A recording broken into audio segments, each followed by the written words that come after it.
within the last year, there were two anniversaries. The centennial of the most important political event of the last 100 years, and the bicentennial of the most important thinker of the last 200 years.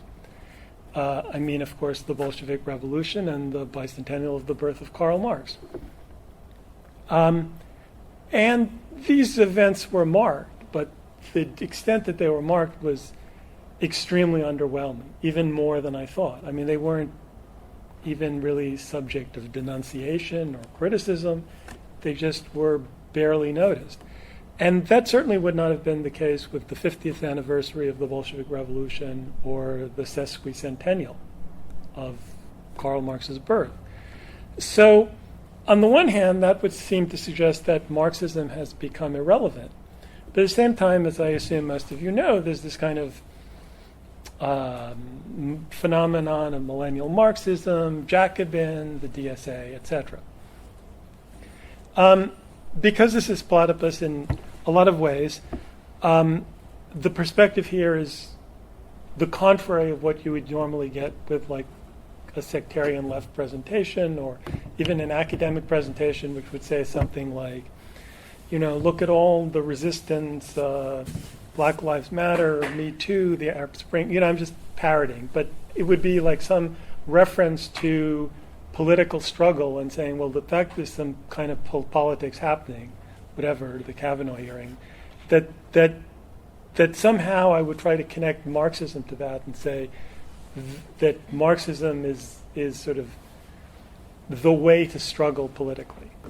I'm not going to do that, and I'm going to take it for granted that Marxism is necessary. So I'm actually going to talk about the difficulties and problems of making Marxism make sense, right? And also, somewhat different from the usual emphasis in Platypus, which tends to focus a lot on the 19th century and the Second International and 1848, I'm actually going to focus on basically the 20th century, because really the problem of Marxism in the 21st century is thinking about what happened to Marxism in the 20th century, because that's the century of the crisis of Marxism. And so to some extent, what I started to do when I started to write about this was I started to give a kind of very brief schematic overview of the history of the 20th century from the standpoint of Marxism. What I think I'm going to do first is lay out what I think are the three fundamental problems in terms of being a Marxist, the three issues that one fundamentally needs to confront.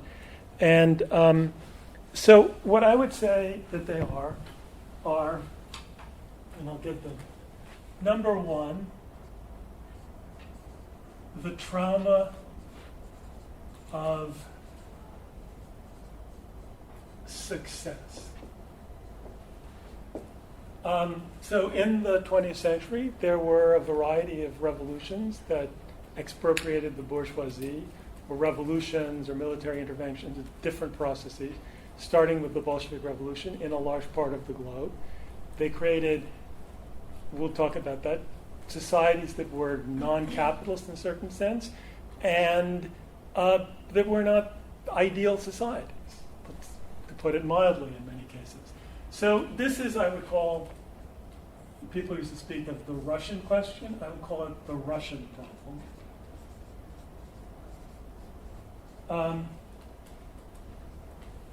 The second problem is, in a sense, the opposite. It's the trauma of rejection by the masses. And I'm going to call this the German problem. So I mentioned the Bolshevik Revolution. So we're coming up on the centenary of what might be an even more important revolution, namely the German Revolution of 1918, except that failed. And one can argue that that failure was the most historically important event or non-event of the 20th century, because one can argue indirectly it caused both Stalinism and Nazism. And one can argue about why that failed, but at some level, the success of a revolution, or revolutions that overthrew capitalism in relatively backward countries like Russia, and then the failure in Germany, and in fact the most vicious counter-revolution in the form of Nazism 15 years later, raises the question of why, in particularly that country that would have seemed best suited to Marxism would fail. And at some level, there's a famous anecdote about Brecht, in 56 he says, well, the people have failed the party, so let's create a new people, or call it the new people. I forget the exact line. So the question is, at some level, or to take an even more glaring example, right? I mean, the German Revolution was a revolution that failed. Where's the American Revolution?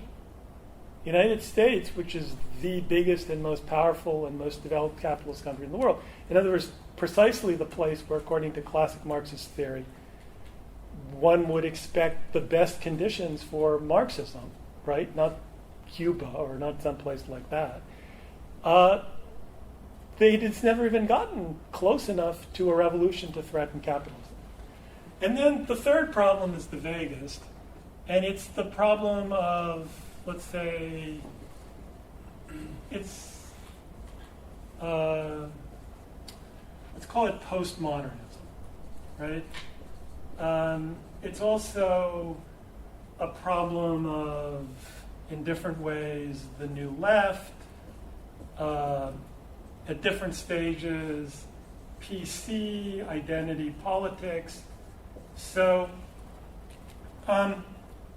this is the problem not of the failure of Marxism in the external world, right? The Bolshevik Revolution, the German Revolution. These are big political events.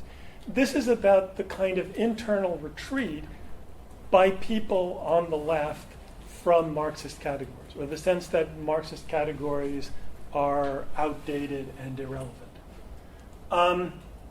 And of course, the first two categories are problems that come up at the beginning of the 20th century, right? So obviously, the date of the Bolshevik Revolution is 1917. This is 1918. So the problem of postmodernism, or the problem of the new left, is a problem that occurs in the second half of the century, right? It's the beginning of a kind of ideological shift that starts to occur on the left. That's associated, right? If these are associated with 100 years ago, this is associated with a kind of shift of 50 years ago, or something like that. And so, if you think about the sort of the usual categories, right? The top two problems can be understood as in sort of the classic kind of sense of a political problem, right? The third problem raises the question of whether Marxist ways of thinking in categories make sense to people internally. I mean, I was thinking, as I started to say this, I was thinking about how in the earlier mid-20th century,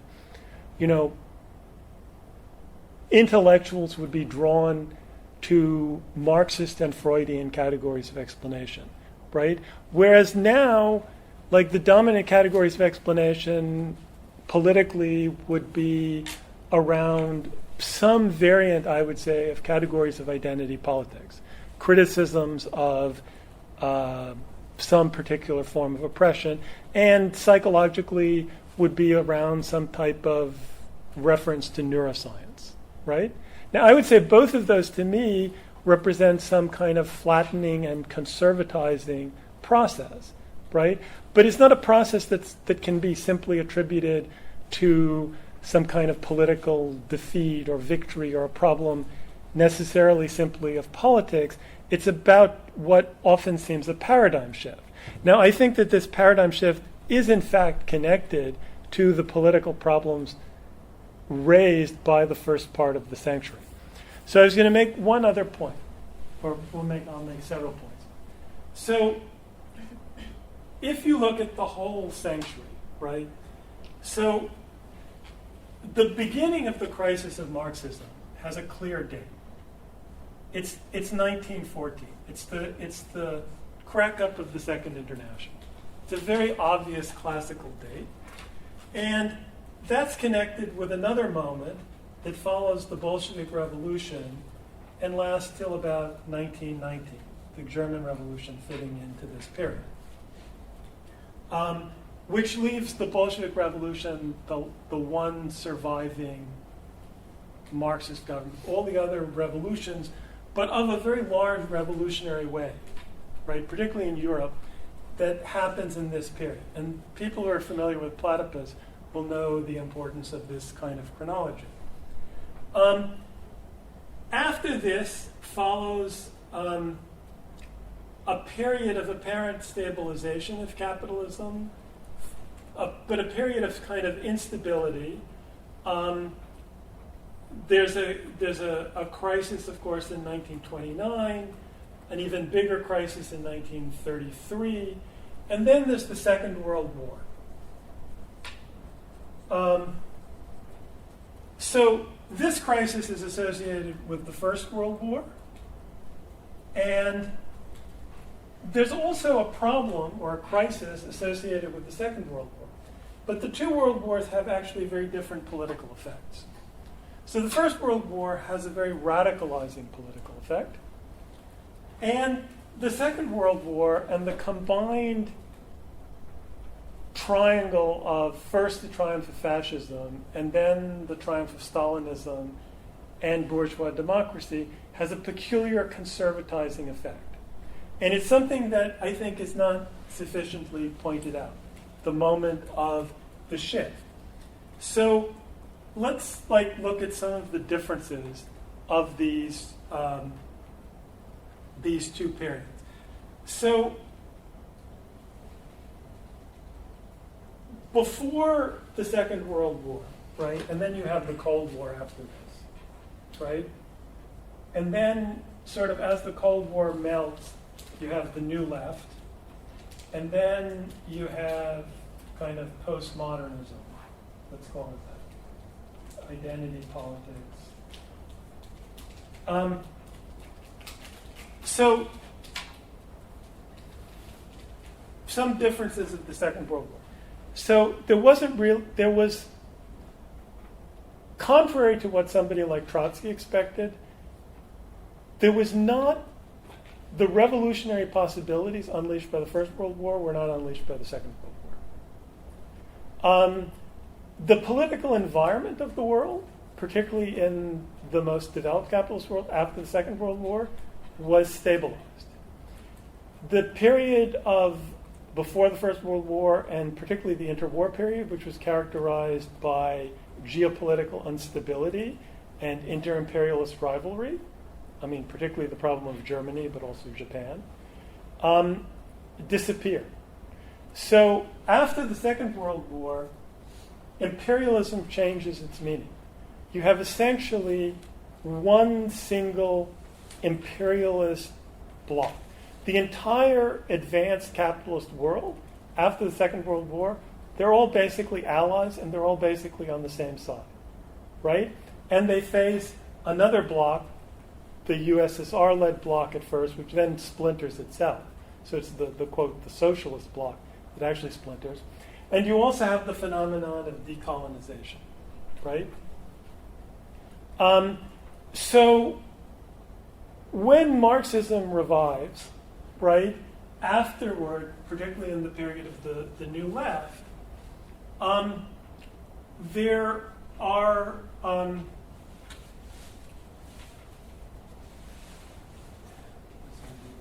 So there's a sense of things having shifted. And one of the things that shifted is the sense that the sort of European focus of Marxism is not sort of central anymore. Anybody have questions, by the way, or comments? Okay. I'm just trying to give like a very brief kind of overview of like the sort of main sort of transitions. And the other thing that happens after the Second World War is that bourgeois democratic rule, right, using the traditional Marxist phrase, right, the idea that you have free elections, that you have freely elected governments, that you don't have fascist dictatorships, that you have regimes of civil rights, becomes the norm throughout the developed capitalist world, right? It isn't for a large part of this period necessarily the norm in the Third World. It's actually probably more the norm in large parts of the Third World now than it was before, right? You know, there was this right-winger just got elected in Brazil, right? Brazil was under, military dictatorship for many decades. That was true of a lot of Latin America. So Latin America for several decades, it's this realm of, bourgeois democratic elections. So in that sense, like a lot of the issues that had sort of seemed of sort of pressing from this interwar period then seemed to migrate to the Third World.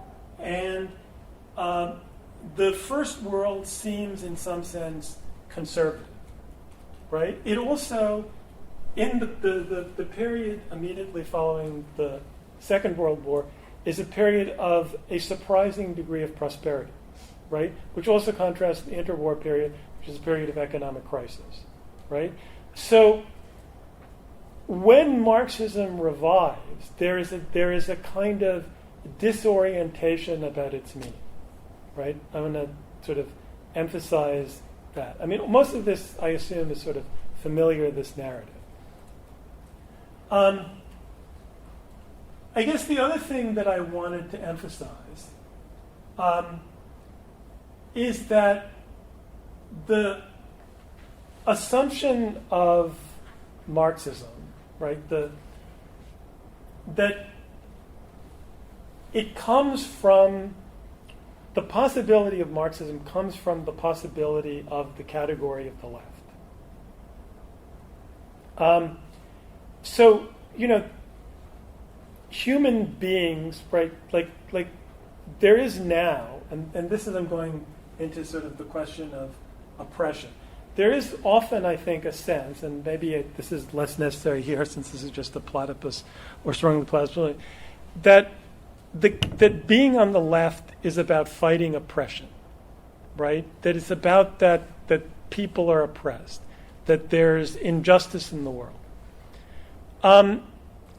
And what I want to emphasize, and I think it's central to the question of Marxism, is that oppression and resistance to oppression are old phenomena. There's this Latin tag, homo homini lupus, right? Man is a wolf to man. That people for thousands of years have been profoundly cruel, have exploited other people.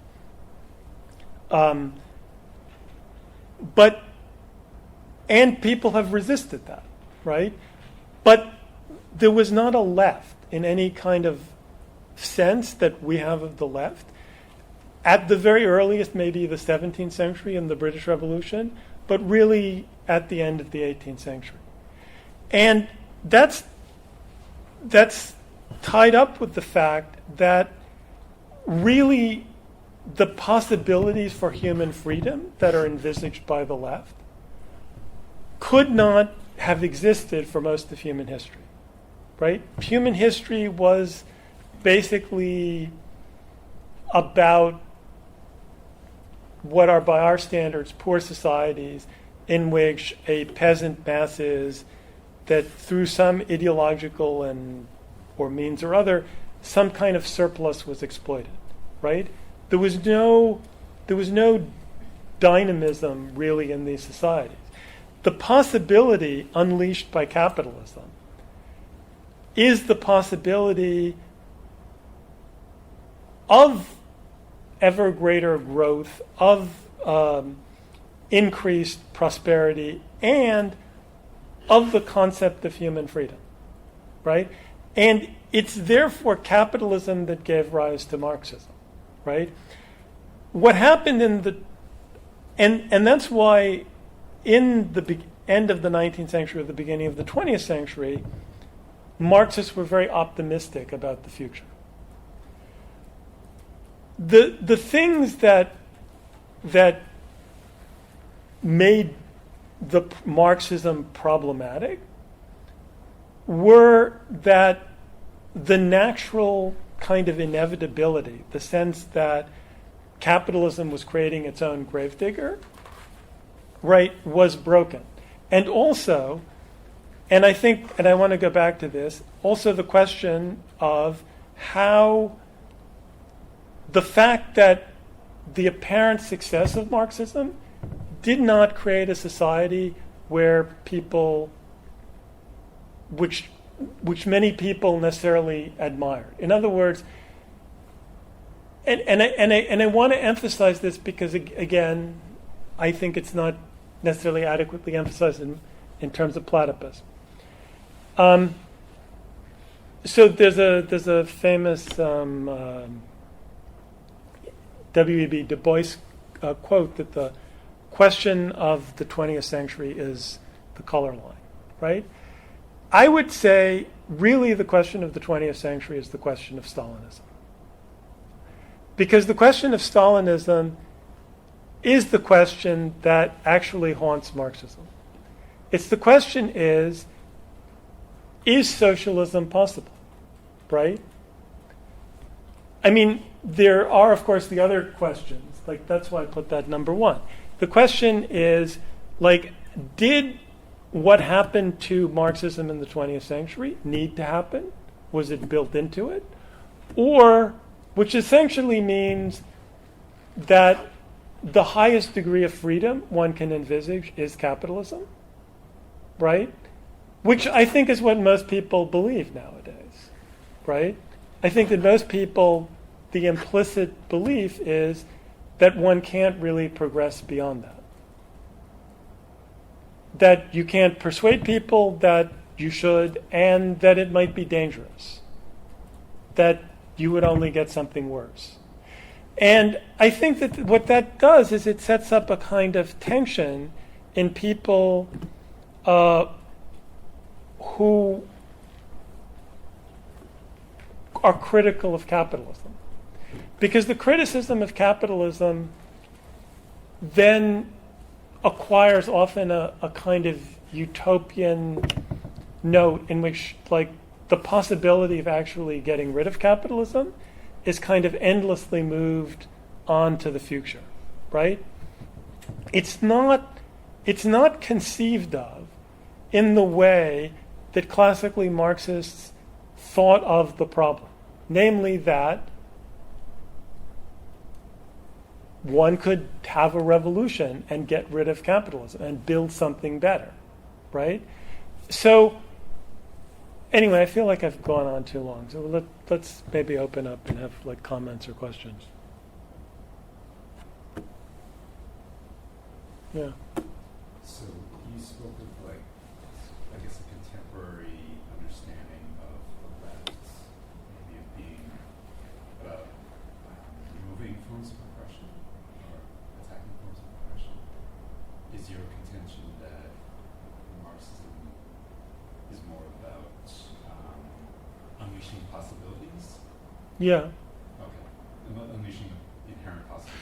It is, and also it's also like, which might involve also eliminating oppression, but I think so, and I mean I think the question of oppression. So I think it also becomes like how you think about it, right? Like I've been thinking about this, like because of the discussions about PC-ness on the list.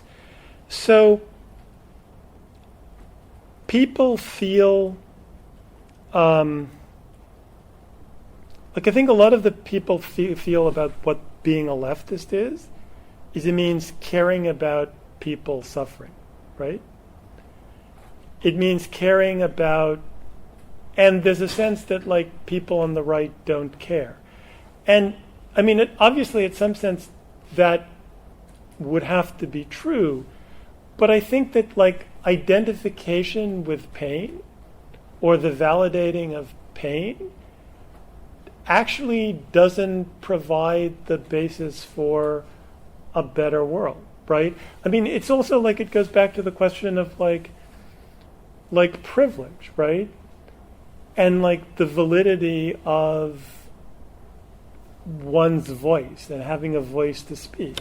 I mean, historically, right, one of the criticisms that you have, if you look at the process of history, of like the concept of the bourgeois revolution, which used to be like a kind of standard part of Marxist discourse, is that the people who led the bourgeois revolutions were privileged people.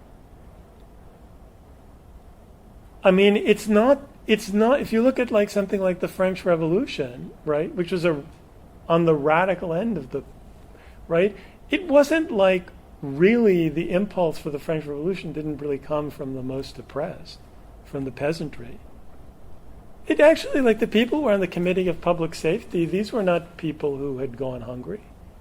They were like educated middle-class people, which one was an aristocrat, which meant that they were people who actually were at the top rungs, if you were to map out French society, of pre-revolutionary French society, right?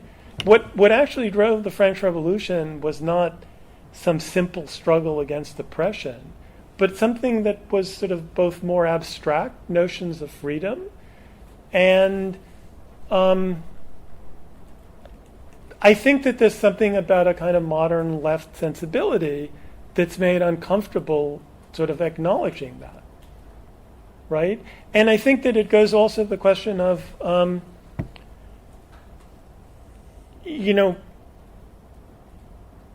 the idea of objectivity, right? So like one of the notions that sort of more old left notion had, and this goes back to my third point, right, about the question of sort of postmodernism, about the Marxist narrative, is people don't feel comfortable with the sense that some things just are objectively so, right? There's a sense of like, one wants like not to stand apart and to say, well, this is how society really is, right? One wants to speak from some position that gives it validity, which is based upon, again, it's the sense of a kind of validation of one's position and the sense that one shouldn't necessarily impose one's position on others, right? I think that this is something that has kind of crept into left discourse. I mean, I don't want to encourage like some kind of scientific socialist narrative, but in a sense, like when people believed in scientific socialism, it was easier just to say, well, that's just how it is, right? I mean, that was a different distortion, but I think now it's this question of sort of authenticity of experience and the question of people's pain, right? And the question of like respecting pain. I mean, I think that's why all of the discussions that one has, about race and gender and various types of oppression, it becomes a question of, well, do you respect people's pain, right? And I think that people's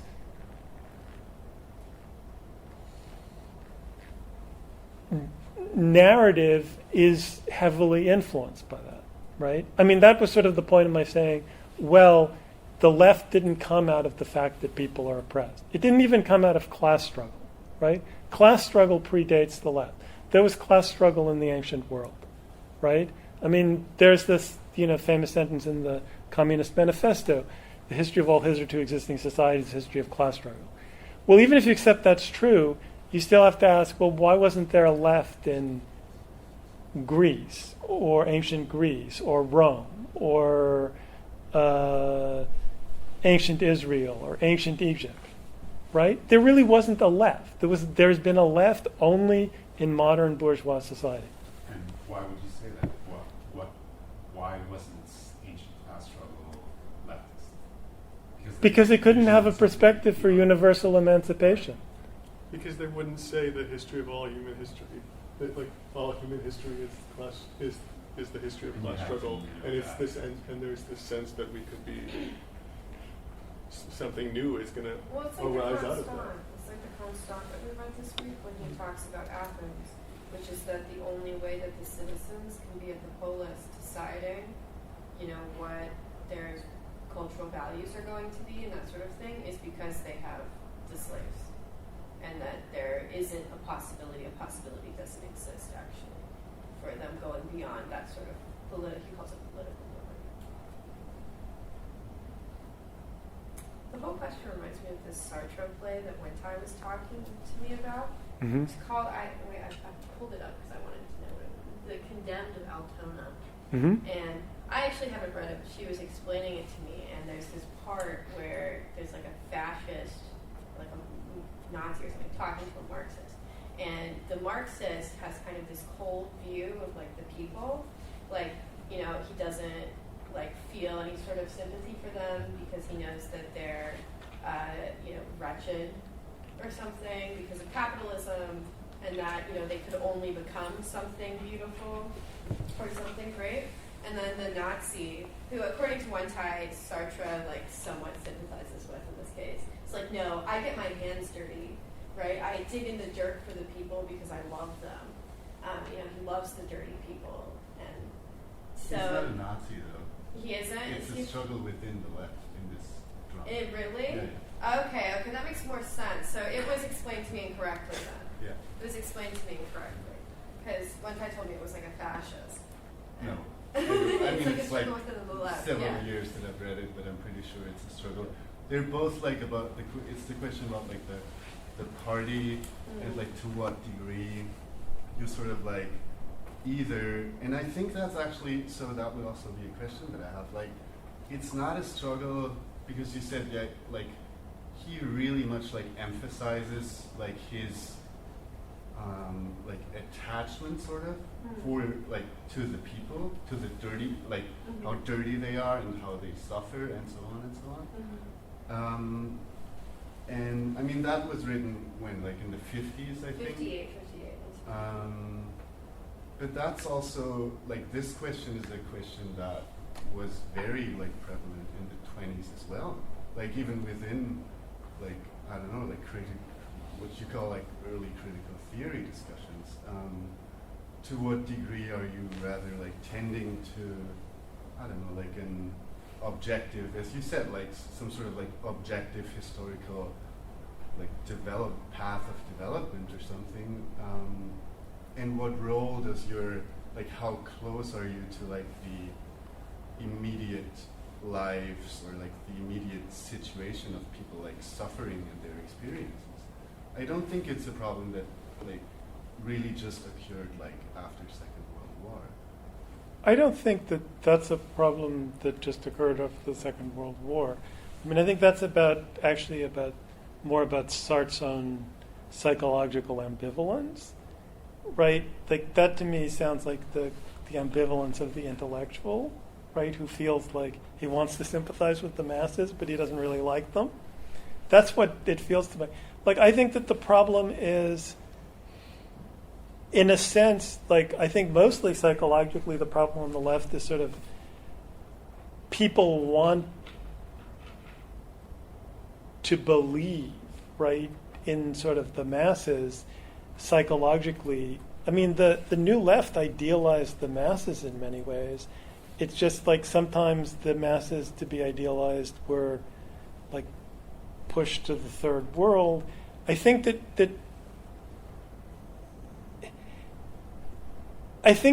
like the problem nowadays is that the left has become a subculture, right? I think that that's something also that's happened.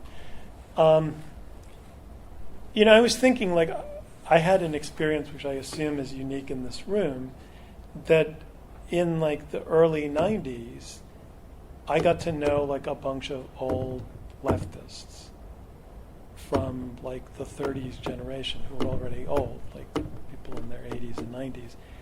And I remember meeting a lot of these people like, oh, the left was not a subculture in the 1930s.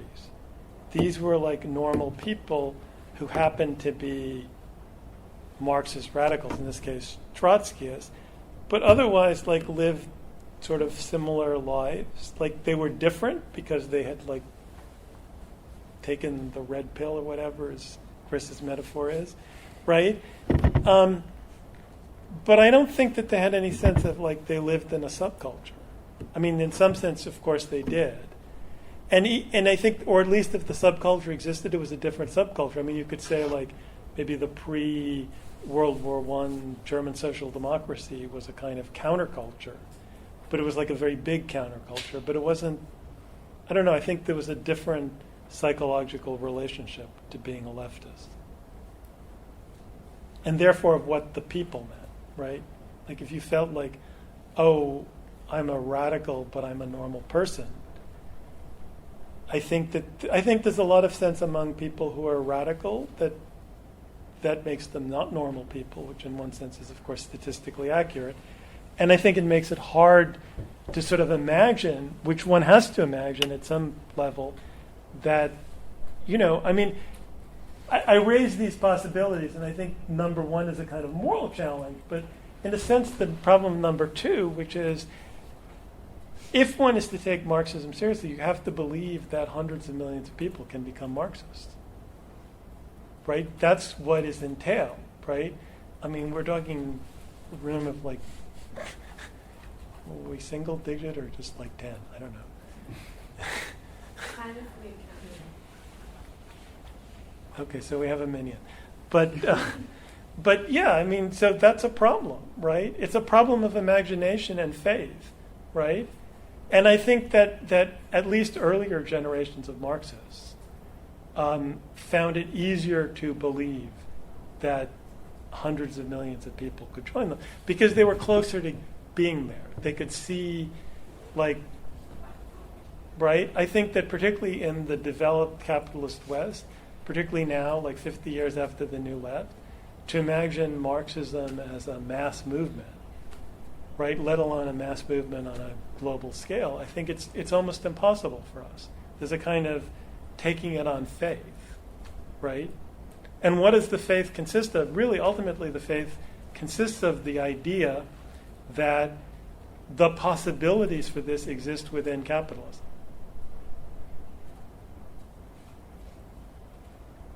And that it's necessary, right? The two things. I mean, I remember as we were walking through Union Square, I was thinking about, like, I remember a long time ago, it was like the 80s, I think it was like an adolescent.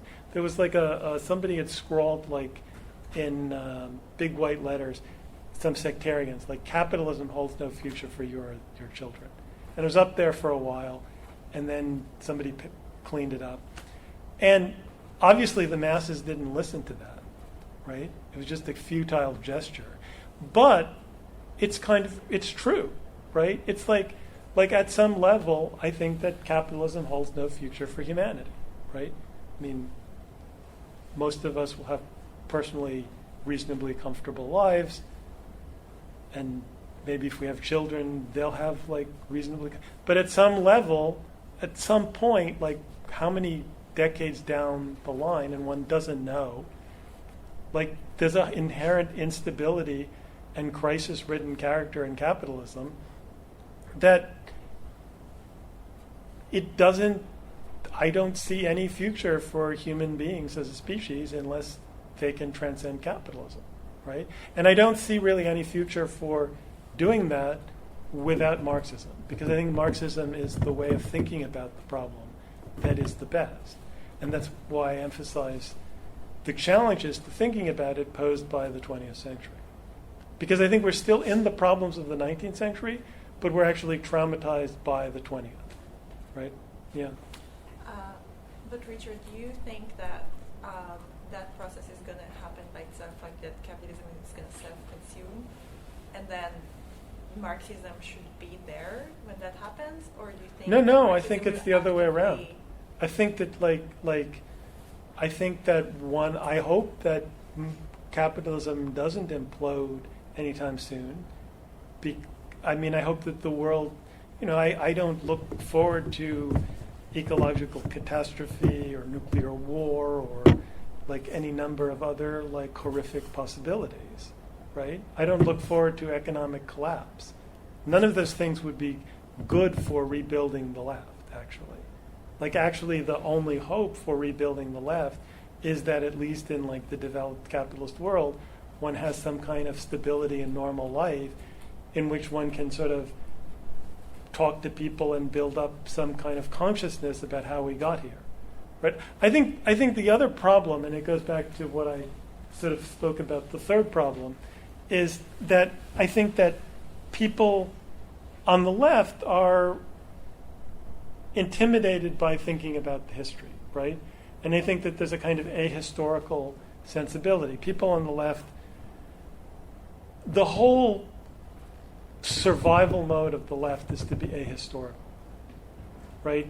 Or, sometimes history is brought in largely as a sort of incentive to struggle, right? So if you're going to talk about the Russian Revolution, it's in the context of, it was a big anti-capitalist struggle, right? The question of, they took power and they created a state and there was a civil war, and what is the meaning of that, right? What is the meaning of the split between the communists and the social democrats, between the Second International and the Third? What is the meaning of those political traditions? People on the left don't really want to talk about that and think about that, right? That's a lot of what Platypus is about, right? What I was trying to do here, which is maybe too ambitious, is sort of ask the question about how does the 20th century look as a whole, right? Now that one can see it looking back, right? Because we live in a world that is the inheritance of the 20th century and the 19th, right? But the 19th, in that sense, was a century of progress, right? If you look back at the 19th century at its ending, you could say a huge amount. It was the most progressive century in history. The 20th century was the most tragic and terrifying. Maybe not the most terrifying, because maybe ours is the most terrifying, but it was certainly the most tragic.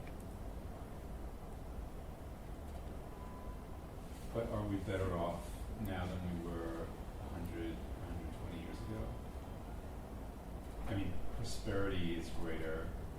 Would you say that freedom is increased, or? Well, no? I wouldn't say freedom. I would say, first of all, in large parts of the 20th century, depending on which continent you were on and where you were, certainly there was a catastrophic decline in freedom, right? Things happened in Europe, particularly in the 20th century, that even the most dystopian 19th century imagination didn't conceive possible. And in large parts of the non-European world, really horrendous things happened, just as horrendous as happened in Europe. So some of those things are still happening in many places, right? What is, large parts of, look at a place like Syria or any number of places, right? It's not as though that is some possibility that doesn't exist. I was in Syria actually just a little bit before the Civil War began.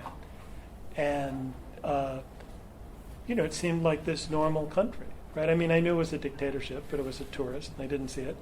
And it became a total nightmare almost overnight. And I think that most of us know that possibility for catastrophe is constantly lurking within the capitalist society we inhabit, right? The problem for us actually is that for us, the conception of catastrophe is easier to imagine than the possibility of liberation. Because I think that the possibility of liberation also exists within the society, right? But it's harder for people to imagine. And I think that the advantage that the early 20th century had and the 19th century had was that an imagination of universal freedom and liberation was in some ways more accessible, paradoxical as it sounds. And I think that the 20th century did a lot to undermine that. I mean, I think in some respects the hardest part of the 20th century to understand is, say, the last 50 years, the last third or so. I think that raises like the question of what happened, right? Because in some ways, because what's striking about it is there's a sense of sort of endless repetition. There's a sense of like actually very little is happening. I mean, it'll be like next year, it'll be 30 years since the collapse of Stalinism, right? I didn't put that date, right? The 1989, right? That's almost the same period as from the beginning of the First World War to the end of the Second World War, right? I mean, it's not that nothing has happened in the last 30 years, but clearly the type of things that happened of significance politically to the left and to world history of the 30 years from 31, from 14 to 45, are bigger, much bigger than of the last generation. They were more tragic, they were more violent, right? I mean, if anything, like even the ideas we have are actually, to a large extent, still like, if you study sort of, we're talking about theory and studying theory, I mean, really, what has the 21st century produced in terms of theory, right? I mean, people who are studying things, they're studying, Foucault. Foucault has become a classic, right? And so I think that there's a sense of life goes on, but there's a kind of exhaustion of ideas, right? And I think that you see that in terms of Marxism, where Marxism, like most of what Marxism means in the United States is, on the one hand, it's a kind of frenetic liberalism, it's a kind of like extreme liberalism, and on the other hand, it represents the bad consciousness of that, right? It's sort of like, well, what are we really asking for, right? There's sort of two threads in your talk that I think like are speaking to me, or like to one another. One is the problem of postmodernism as like this victimhood complex, that we need to speak from the perspective of the victim. It's like the wretched of the earth, or like it's like the subaltern speaking that we need. And in fact, like for anybody to say anything that like as the sort of evidence or the thing that they stand on to make any assertion is, I'm speaking as a victim from my experience, and so I can say and conclude. And sort of to contrast that with the beginning of the 20th century, which was like an explosion of science, scientific progress, and theory also. And so like, like it was like, there's like, how do you square, like, because that's also like, the other thing that you mentioned is like, the problem of postmodernism is both PC identity politics and like and also neuroscience. Like there's like this, like, because the way that people, like the engineering, the like trying to, it's like from Freud to from a Freudian, like, there's no depth to things, and people like, it's astonishing to me how often just in daily conversation I hear people say things like, our brains are wired too, right? Right. And how often people imagine this sense of like how our brains are wired to be, right? Not people like talking as neuroscientists, but just people like, this is like a common metaphor. But that's also Chomsky too. Yeah, okay, it's Chomsky. I mean, but it's part of the general culture, just the way like Freudian metaphors would have been part of the general culture 60 years ago. It's just part of the way people think, and it's reinforced by science or whatever. But it there's actually like a new book that just came out, published by MIT Press. I haven't read it, but it's by some neuroscientist who says that the problem with history is just people are in love with stories, right? So there you have like neuroscience meets postmodern hostility to meta-narratives. Right. You have like the perfect, like the science, our brains are hardwired to believe in stories, right? So then we look at history and we want to like interpret it and understand it. But, I haven't read the book. I just read the review, so maybe I'm caricaturing it. But I think that's basically it. But that's like the rejection of the left. It's rejection of Hegel and Marx, who are taking it for granted that there can be such a thing as history and historical progress. It's the rejection and of that's what the Hegel and left Marx, is. but it's also even just the rejection of any kind of interpretation of history, any kind of sense, right? Like the only, right? But it's also presented as a kind of materialism, right? But there are many variants of that, but all of the variants have a kind of, have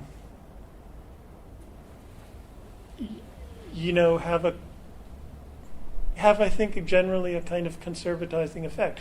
But again, part of the paradox of this is that increasingly to point that out becomes difficult, right? Because people, right? In other words, the things that seem natural to people, right? So, for example, like this whole question of privilege, right? Like a common discourse among liberals, but even parts of the left, is like, there's white privilege or male privilege or any type of privilege, right? It can be applied to any kind of category. Now, what's interesting about that discourse, like let's just take like the category of white privilege, is it actually inverts like a classic Marxist discussion of racism, right? Like the classic Marxist criticism of racism, really, an argument about it is that racism is this kind of delusion, right? This splitting of the working class, right? Just at the most vulgar level, right? In other words, that it's not that white workers would really be privileged vis-a-vis, say, black workers, but that the bourgeoisie wants them to think that they're better off and gives them some scraps so that they won't unite, right? This is like the classic vulgar kind of, but essentially true narrative of racial oppression, right? And it can be applied to other circumstances. The new narrative actually leads to the opposite logic, right? That you should embrace the notion, or you should identify, if you're white, with your having white privilege, right? There's a whole like way of people thinking of themselves, right? Being anti-racist, thinking of themselves as white allies, right? But the implicit notion of that is not a devaluing of the category of race, right? Which would have been the old anti-racism, right? Race is this pernicious illusion that's about dividing people. Instead, it's that not seeing race is the illusion, and you need to see race, right? Again, part of the impulse behind that, and this is where I brought up the chronology, right? A lot of the impulse behind all of these things, right, at least originally, is a kind of generosity, right? It's a kind of recognition that there's this narrative, right, from Marxism, that Marxists should be the tribune of the oppressed, right? That there's the working class in general is oppressed by capitalism, but there are people who are specially oppressed, right? And there are different categories, right? Gender, women would be presumably, the women would be, quote, the woman question, a universal question, but there'd be special oppressions. There could be ethnic oppressions, racial, gender identity, whatever, and that an affront to one is an affront to all, right? And that's a good notion, right? In some respects, it's a liberal notion, but also like in a Marxist context. Increasingly, though, like that sense of like the unity of a struggle, right, or the assumption of that, has been undermined from people's consciousness. So what the left becomes is an assemblage of struggles against oppression.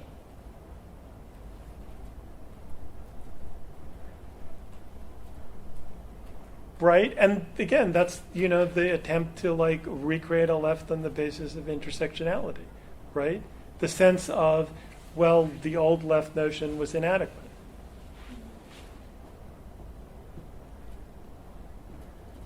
I don't know. I mean, none of this, I feel like mostly I'm preaching to the converted here. So this is like, I feel like an internal platypus like audience, right?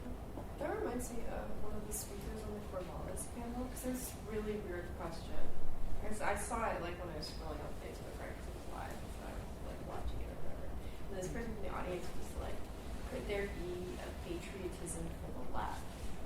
And so there was like at first the panelists kind of knee-jerk react, but then they all like came around to it, and they were like, yeah, we need a new form of solidarity. But that's not, I mean, that may seem like a new question now, Yeah. but it's actually an old question. Yeah. And it's actually like about Stalinism. It's about the way Stalinism, I mean, if you want to look at identity politics, the first form of identity politics is nationalism. And nationalism, again, we think of nationalism as a right-wing phenomenon.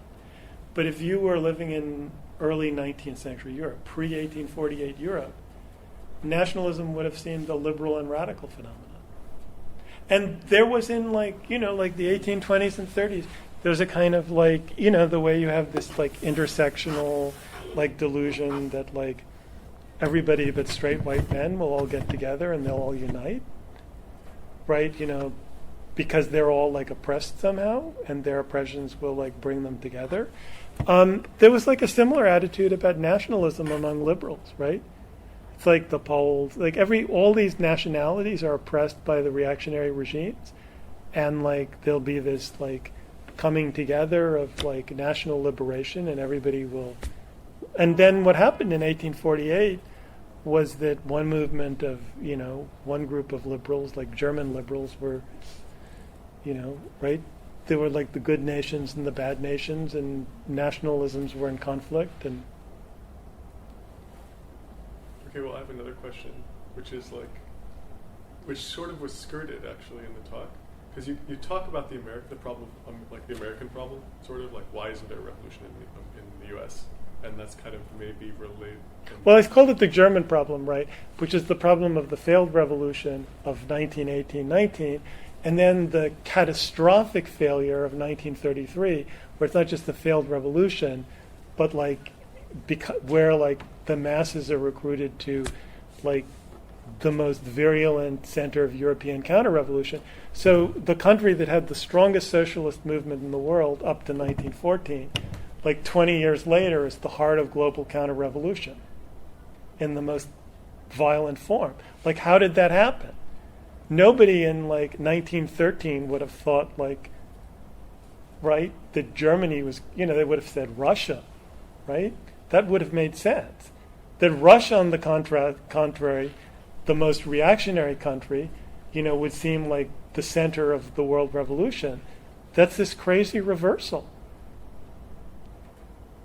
And like America, yes, why was there never a socialist revolution in America? Right? But also Britain. What about Britain?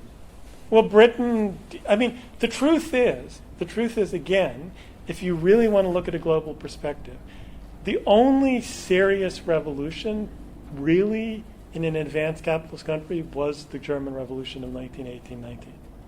You could say that there was maybe a revolutionary crisis in France in 1968. Maybe. That's really stretching it. It's very, or maybe there was some like instability, but really there wasn't.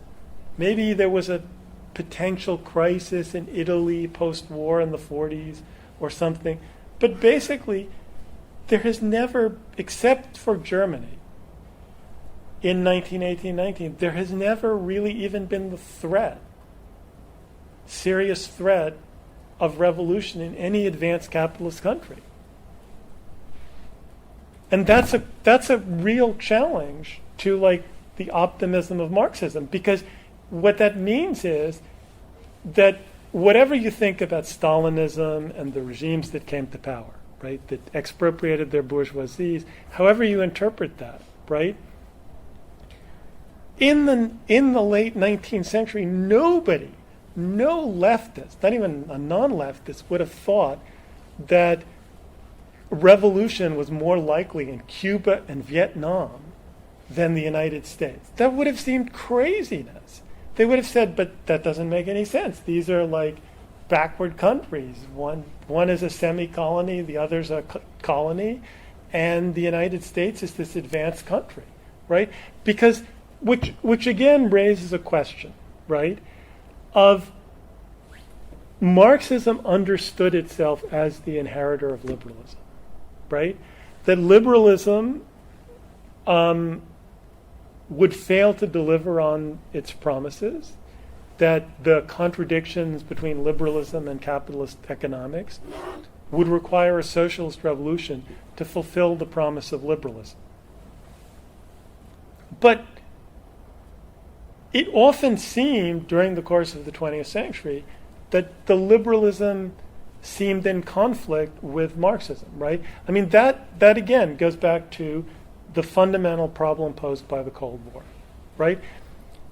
Nazism was a counter-revolutionary, anti-Enlightenment ideology. One of the problems of the Cold War, and the reason it was so disorienting to Marxism, is that both sides of the Cold War equation were inheritors of the Enlightenment, deformed inheritors of the Enlightenment. And both of them had something that Marxism classically had aspired to: democracy in the West and socialism of the means of production in the East, right? But they were counterposed, right? Again, that's a fundamental aspect of the problem that was posed by the 20th century, right? Now, the paradox of this is that in the last 30 years, since the end of the Cold War, right, the tensions, the ideological tensions of the Cold War have themselves been lost and have themselves been obscured. So in many respects, people in the 50s and 60s dealing with the Cold War were able to deal more intelligently with Marxism. It's also, by the way, why they were more able to deal intelligently with the French Revolution, right? So the two kind of dominant narratives about, I mean, this is a digression, two kind of dominant narratives of the French Revolution were a kind of Cold War liberalism of the Atlantic Revolution and the kind of French Stalinist influence, right? That were dueling narratives. And then you look at them nowadays and you think, if only this was the argument, right? Because nowadays, like, the French Revolution has been deconstructed out of existence. Didn't really happen. Which would have struck people in the middle. I mean, that's a digression, but it is a symptom of a kind of intellectual crisis caused by Marxism. It's decline. Yeah. Yeah, Richard, I want to ask about your presentation, but also something that I think is related to Senate or Orcon meeting like a couple weeks ago, which is that during '68, right, like the last time that Marxism kind of seemed to reproduce, you had liberalism, whereas now Marxism's coming back, but it seems as though the center is more conservative than in 1968. Oh, yeah. And I was wondering if you could maybe explain that. And part of that is because I feel like in the presentation, like the connection between the third problem and the first two problems is still a bit shaky and obscure. Okay, so excellent. Sorry. I had stuff written out, and then I realized that it wasn't like. Maybe I should have read what I had written out, but anyway, I decided to improvise. So yeah, it's very striking, right? The two last periods in American history where socialism and Marxism seemed relevant, just take America, were the 30s and the 60s, right? Relatively large numbers of people not as large as in Europe, but relatively large numbers of people were influenced to some degree or other by Marxist socialist ideas. They were popular, right, during the 30s, a kind of the Partisan Review, a kind of pop front leftist sensibility. during the 60s, of course, similar type of thing, very different economic climate. But in both cases, you had liberal government in power, liberal bourgeois. I don't mean liberal in some, I mean like FDR was perceived as a liberal, basically.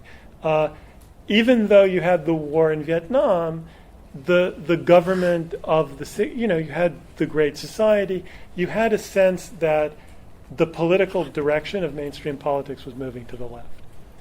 That's clearly not the case now. I mean, almost anybody you ask would say, well, the political direction of mainstream politics has moved to the right. If anything, people exaggerate how far to the right it's moved, right? They say, we're headed towards fascism, all this hysteria. And Marxism and the left is seen as some kind of resistance to that or some kind of counter tendency. It's a very different imagination of what's going on, right?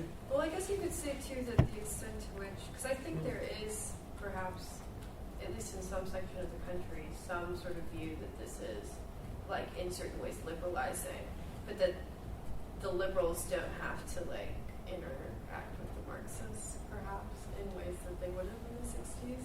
I'm not sure. You mean that there are Well, people who think that the Trump is narrative that- liberalizing, or? Yeah, I think people think on certain levels that in certain respects Trump is liberalizing. Like, for example, like people who think that, okay, he's getting rid of these, like, taxes or regulations, and that's, like, liberalizing in a certain respect. I don't know. Well, I guess I just wonder, because I do think that there are people who would say that this is still, like, a liberal government, right? As opposed to the left, it's like... Well, I mean, so that gets into question of terminology about liberal, and I think we get into question about the terminology, but in like just the colloquial sense of American politics, people see Trump as usually as conservative. They certainly don't see him as liberal, Yeah. right? The way that people would have seen like the dominant, right? So the 30s and the 60s. Oh, like FDR and J. Right, the 30s and 60s were dominated by the Democratic Party at a national scale, right? So when Nixon was elected, that was seen as a move to the right. But that's already he's taking power in 69. That's after the new left is kind of crested, right? And so there you had the images of fascism. But what's striking is that in this respect, I sort of wonder whether, to some extent, Marxism and socialism in the present are not a substitute for the absence of liberalism, right? Like, so when people say that, I don't know, Alexandra Ocasio-Cortez calls herself a socialist or something, right? Part of me thinks, well, this is like a kind of psychological change of terminology, that the same person in the 1970s would just have called herself a liberal, or then a progressive, and now people are like, okay, I'm a socialist, or I'm a democratic socialist. I don't know, but it is a sense. I do think that there is a difference of psychology that the response of kind of the leftism or even a left-wing populism is seen as kind of defensive in an atmosphere that is polarized and hostile. And I think that's a big difference between the 30s and the 60s. But there's another question you had. Yeah. It was about the relationship with the Oh. problem of postmodernism. So, okay. So one point that is a kind of common Platypus point is that the new left has to be understood in terms of the undigested legacy of Stalinism.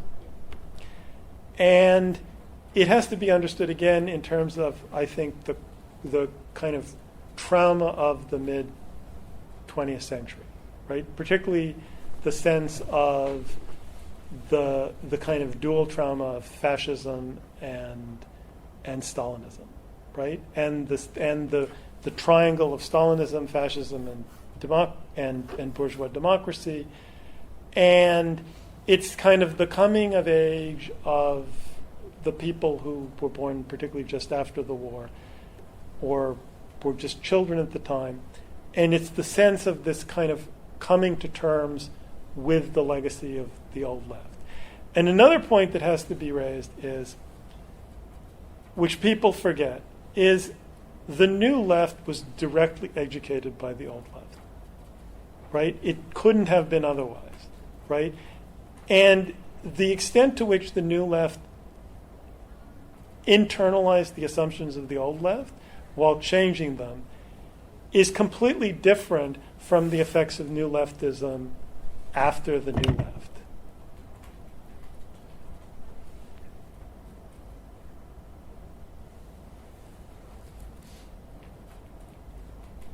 So in terms of so the question of Stalinism, which is a very big topic.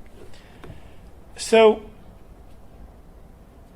there really are two aspects to Stalinism. It's a kind of Janus-faced ideology, and they have to be separated, theoretically. So there's the problem of how one understands the societies where Stalinists were in power, right?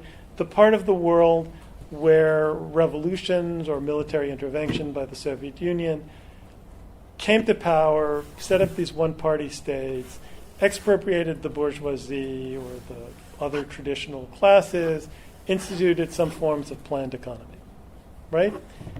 That's one problem. That's the sociological problem of Stalinism. Understanding the nature of those societies, right? This is a big classical debate in Marxism. The other problem of Stalinism, which actually is the more lasting problem, since those societies are basically gone or have transformed themselves, is what was Stalinist politics, right?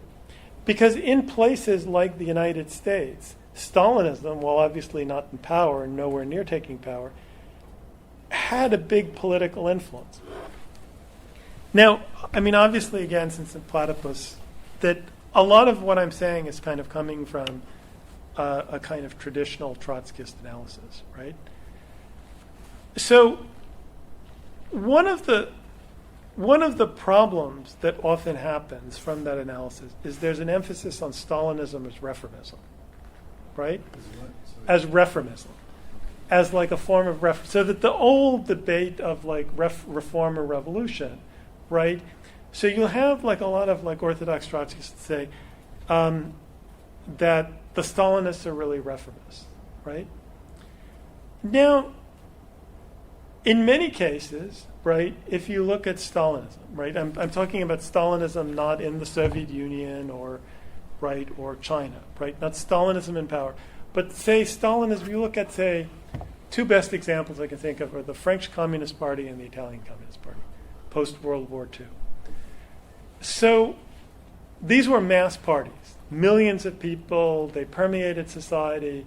The Italian Communist Party was usually the second or sometimes the largest party. It was out of power because the other parties wouldn't let it into power, except they were both briefly in power after the Second World War in coalitions.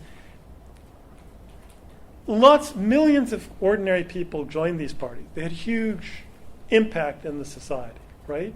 So it was quite common to be, for many decades, if you were French or Italian, to be a communist. It was quite ordinary, right? It was like, I don't know, voting for Bernie Sanders or something, right? Even more ordinary. Those parties, even though they were out of power, actually acted like classic reformist social democratic parties. Even though ideologically they maintained a different position. But there was a difference because they were kind of split, right? They maintained a position, which again, the classic social democratic parties didn't have, of usually solidarity with these Stalinist regimes, so that they seemed in many respects more left-wing, right? It was easier to imagine them as revolutionary than it was to imagine the social democratic parties, right? So even though Stalinism often seemed to play a reformist role, like it was harder to see it as reformist, right? So the whole category of reformism and reform, and also the fact is that contrary to what a traditional Trotskyist analysis would say, right, Stalinist parties under certain circumstances did take power and did expropriate the bourgeoisie, right, which is not the act of reformists, right? So, there were Trotskyists in Vietnam, for example, who were massacred by the Vietnamese Stalinists, right? And this was sort of held up, as typical Stalinist, all of that, all true. But the fact remains that because of the Civil War and because of these peculiarities, the Vietnamese Communist Party led a successful social revolution. Now, I want to clarify that successful social revolution meant that defeating American imperialism meant creating a Stalinist dictatorship, right? I'm not idealizing this, but it in the context, if you were a radical or sympathetic to radicalism or were against American imperialism, calling the Vietnamese communists reformists, right? It didn't quite gel, right? And this is the context in which the New Left is operating, right? That there seemed something particularly unreal about a lot of these Trotskyist categories, particularly when applied to third world Stalinists, right? Who seemed more revolutionary than the first world ones, right? So one of the effects of Stalinism in terms of the way it was processed by the New Left, and this is a long discussion, is that it confused the New Left about what the problem of Stalinism was, right? For example, the fact that there seemed to be counterposed Stalinisms, right? That you had so it's traditional, and Chris and I would say it, or traditional Trotskyists would say it. We call like Maoist Stalinists, right? But lots of people would have problems with that. They would have problems they would say, well, Maoism is something different, right? And it did particularly seem to be different, right? If you were a young student 50 years ago, and you looked at Mao's China and the Soviet Union, right? They didn't seem all that similar. I mean, they would if you kind of knew more history, but one would seem much more radical, and one would seem like this conservative status quo power that was kind of becoming like the United States and wasn't really challenging it, and right? And so you could say, you could convince yourself, right, that really in the Soviet Union had become capitalist again, but Maoism, that was real socialism, right? And you have the Cultural Revolution, and that would seem like student radicals, I mean, I'm just giving us an example of perception. Sorry. So you're saying the way Maybe I'm the being- New Left understood Its own Stalinism, historical moment. and they rather than find persuasive the Trotskyist understanding of what Stalinism was as reformism, they were well, actually, it seems more like Stalinism is revolutionary, and the Trotskyists are just Ultra ideologues. leftists. Right. And that sort of bears out with the orientation of Maoism and the Maoist parties toward revolution, like the RCP, for example, the Revolutionary Communist Party, but one of many. Yeah, it's just. But it also influenced people who are really smart. There's a lot of ways there are parallels between somebody like Moïse Postone and Maoism. I mean, that seems odd, but it's not so, it. I mean, I think again, one of our problems is we're trying to put all these layers of history back together in a moment that is deeply, deeply right wing, right? Right wing, not in the sense of the fascists are coming and they're going to kill us all, but just right wing in that the assumptions of what is possible and what history offers are just so limited, right?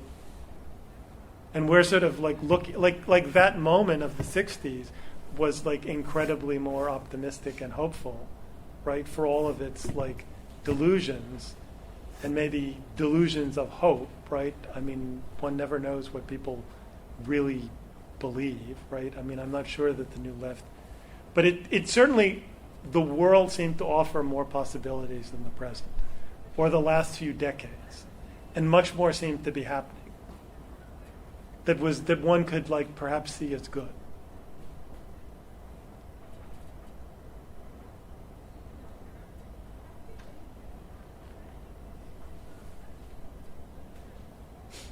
I don't know. Yeah, go on. Since this is like Platypus people, so is this supposed to be a like counter pedagogy to Chris's counter revolution presentation? It's a little bit that because like I was annoyed by that presentation. I was like really annoyed by it because it to me again it's like this attempt to just sidestep the 20th century and act as though we wish it didn't happen, which of course in one sense is true. Like, you know, horrible things happened in the 20th century and it disoriented the whole world and Marxism, and it rendered the sort of intellectual possibilities of reconstructing it much harder. But again, I think that it's necessary to look at where the difficulty lies, right? I guess what I would say is the one, based on your like kind of presentation of what we're getting caught up on, the one like potential advantage I could see to the counter-revolution presentation is that it actually addresses like the intractable right-wing moment we're in. As in, it does seem as though like the extent to which Donald Trump is like a Teddy Roosevelt, like progressive type liberal that we have sidestepped in certain ways. Like I could just see that being like an argument for it, or for its usefulness. And I guess I'm wondering what the usefulness of this would be as against that. Yeah, so I have like a more like purely negative view of Donald Trump. Like I think that Donald Trump like than Chris, but I mean that's a separate discussion. I mean I think that like the problem I have again with the century of counter-revolution is that it just, to me, it just squashes things together. In other words, it's sort of like if everything is counter-revolution, then, you know, it actually feels to me very similar to kind of a traditional Trotskyist approach, but sort of inverted. You know, it's sort of like, well, there was the Soviet Union, and then it degenerated, became a degenerated worker state, and then there are just like this endless series of betrayals, failures, half steps, you know, and it's kind of like, well, yeah, that's true, but then there's some like bigger question that isn't being posed, right? About like, well, if that was all that was possible, why was that all that was possible? And well, I mean, it's not saying that, of course. I mean, it's saying, like, of course something else was possible, but it just becomes, like, almost this kind of monotonous series of defeats. Well, I guess the idea is that any point could have been, like, the inflection point, but wasn't.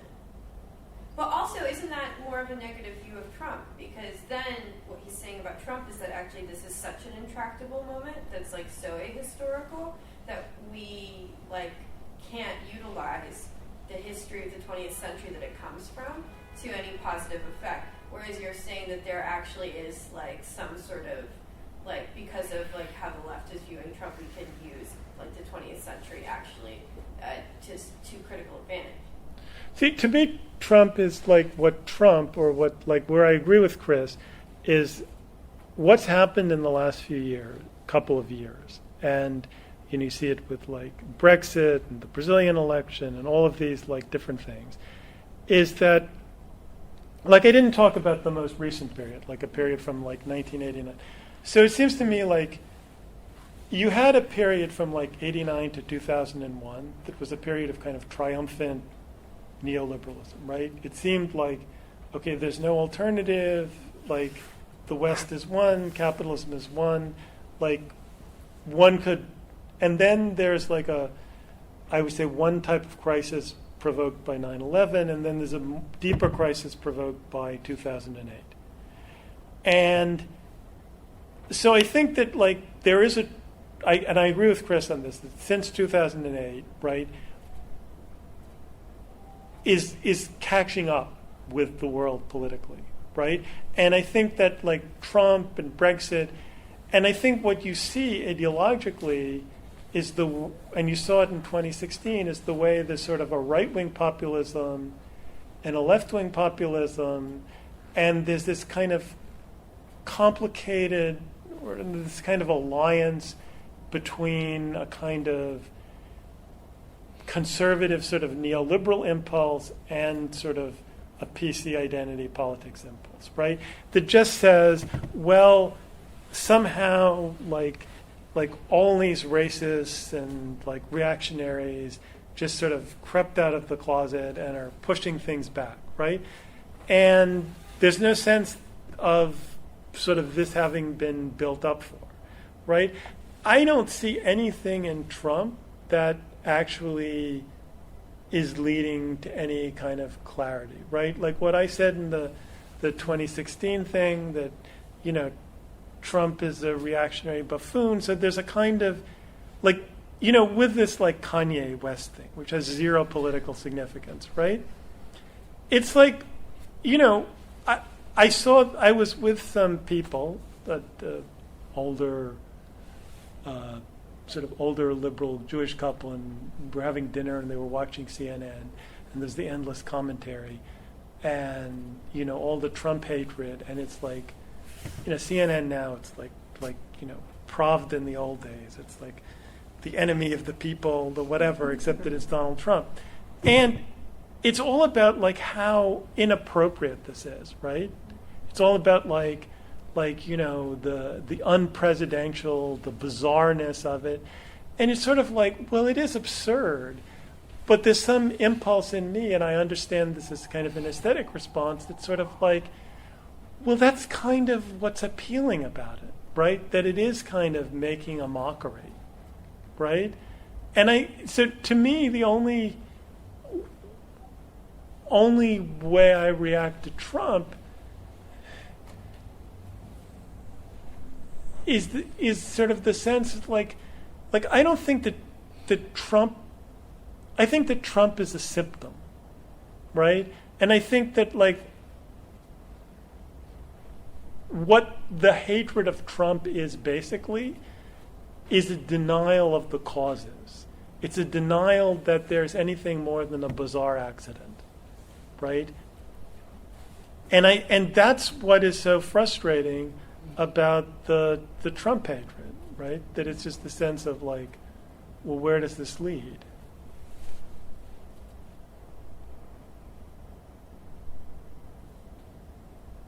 But I mean, I don't think, but I guess I was, to some extent, I was trying to make this a broader presentation. Because part of what I feel is that both that the fascination with, the midterms or whatever, that it's it's a digression from, yeah.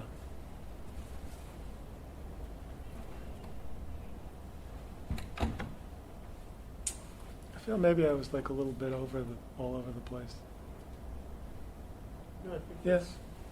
Well, when we just come back to this general Yeah, that's what I want to history talk of the about. 20th century, I just wanted to ask, you were talking about the effect of the First World War as radicalizing and the effect of the Second World War as Conservatizing. Conservatizing, right. So I was just asking myself, why was it like that? I mean, the defeat was total in Germany after the Second World War, right? So, and it was maybe not that total in 1918. So this is maybe kind of a difference. But I mean, when we look, for example, I'm coming from Germany, so when I look at the leftist youth in Germany, in both parts of Germany, I mean in the Russian zone and in the Western zone, there was some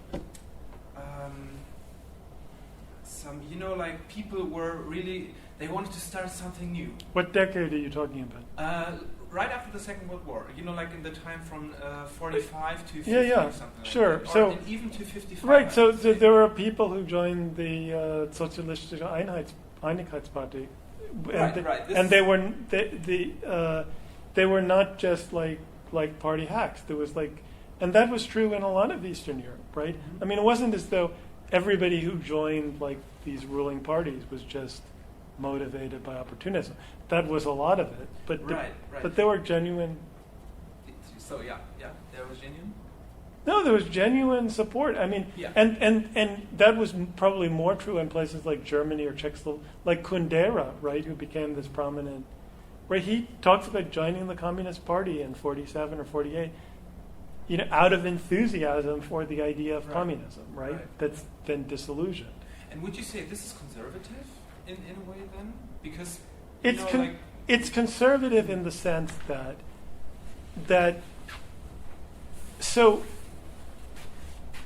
first of all, the victors, right?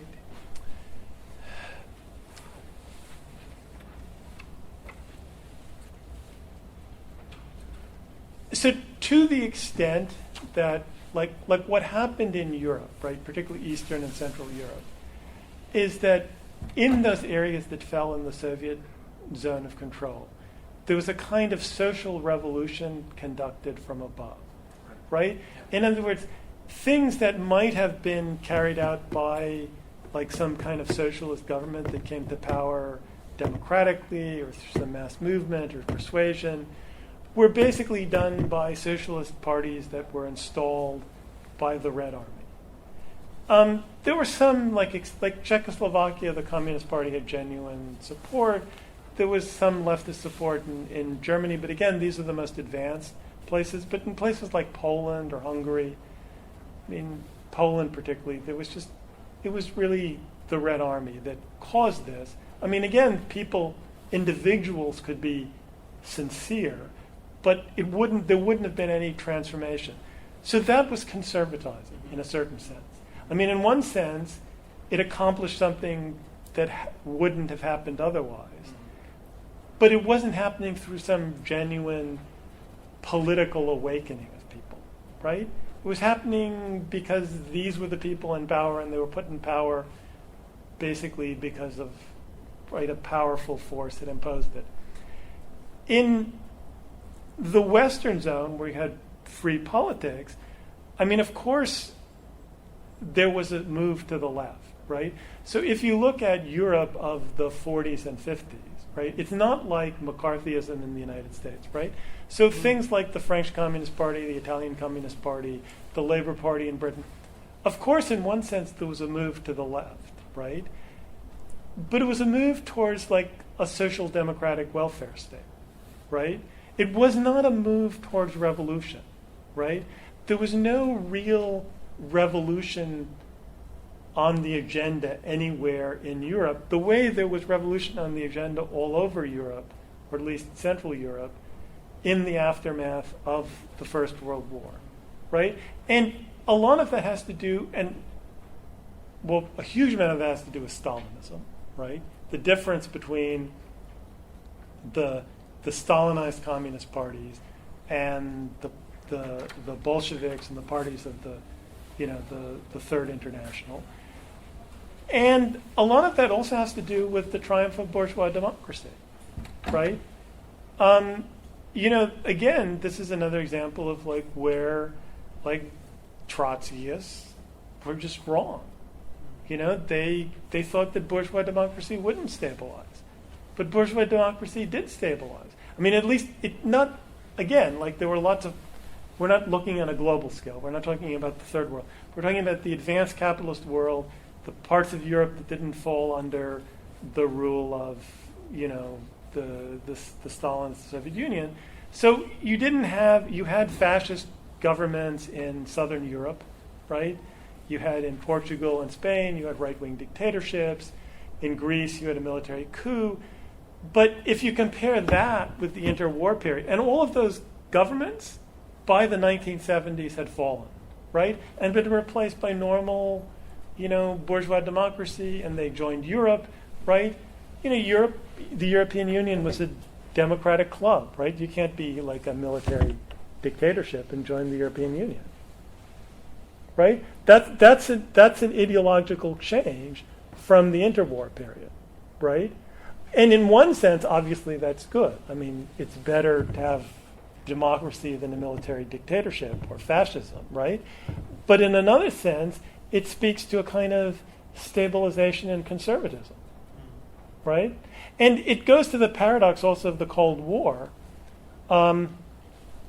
which, as I said, represented both the Western democracies and the Soviet Union could be said, I think, to represent some deformed version of the Enlightenment, right? Vis-a-vis Nazi Germany and Japan and fascism, which represented basically a rebellion against the Enlightenment, right? And, fascism and the far right was weak, basically, historically, in Europe in the period. I mean, it was much weaker than the communist parties. In which period now? Well, like, say, the 30 years after World War II, right? Yeah. Like, if you look at, like Italy, like, you look at, say, the Communist Party, and you look at, like, the MSI, right? Or you look at, like, France. I mean, it's not that you didn't have far-right parties, but if you look at the influence of the far right, the influence of fascism in the interwar period, you could have looked at the world in the 1930s and believed fascism is the wave of the future, or the 40s, right? Fascism came very close to conquering most of the world. And I don't think you can look at the world that way now and really believe that. I mean, people claim to do that, but I think that's more about, electing Democrats or supporting some, mainstream political parties, right? You say, when people talk about the AfD, right? And they talk about it as the Nazis. It's not the Nazis.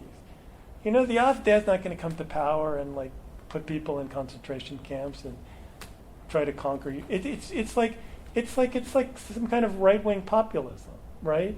It's like Trump. It's like, I don't know. I have a more negative view of but it's not. It's obviously not fascism, right? And what you really had in the interwar period really was fascism, which was a new phenomenon, right? And which seemed the wave of the future. But can you say, in this case you can say, for example, there's fascism in this period, like there's some capitalism, like a specific form of capitalism in this period, and right. then there's fascism in another period, and it sort of, like shape changed a little bit from this period to another, because when you, this is what is, the discourse in Germany was all about, when you compare certain speeches, what they trying to build in Germany, you can get the impression that it is fascist in a way. Not like Hitler fascist, but probably a different form of fascism, a newer, more modern form.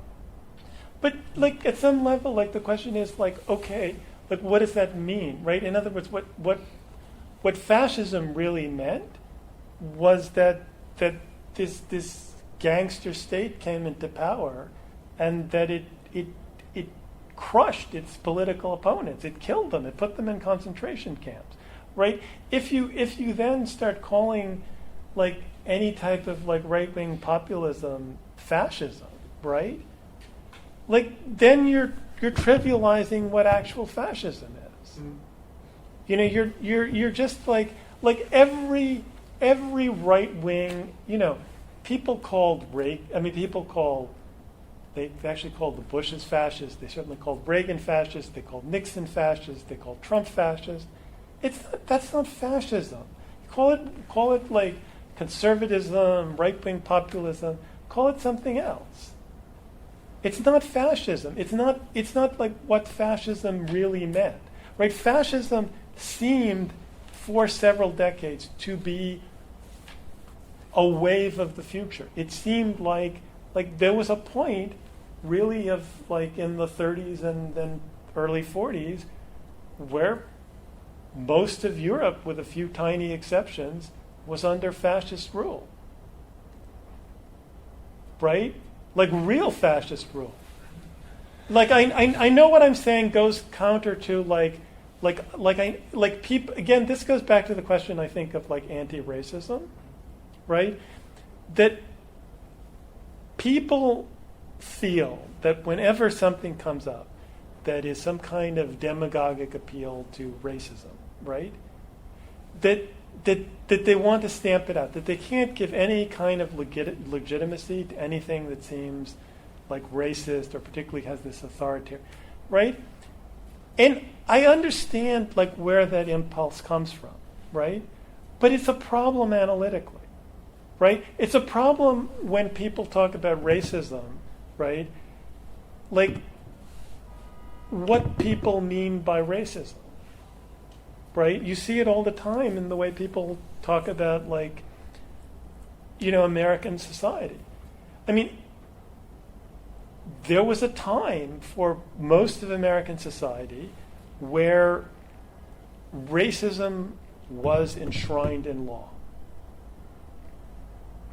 That was the point of the civil rights movement, right? That's very different from a society where you have laws that ban racial discrimination, right?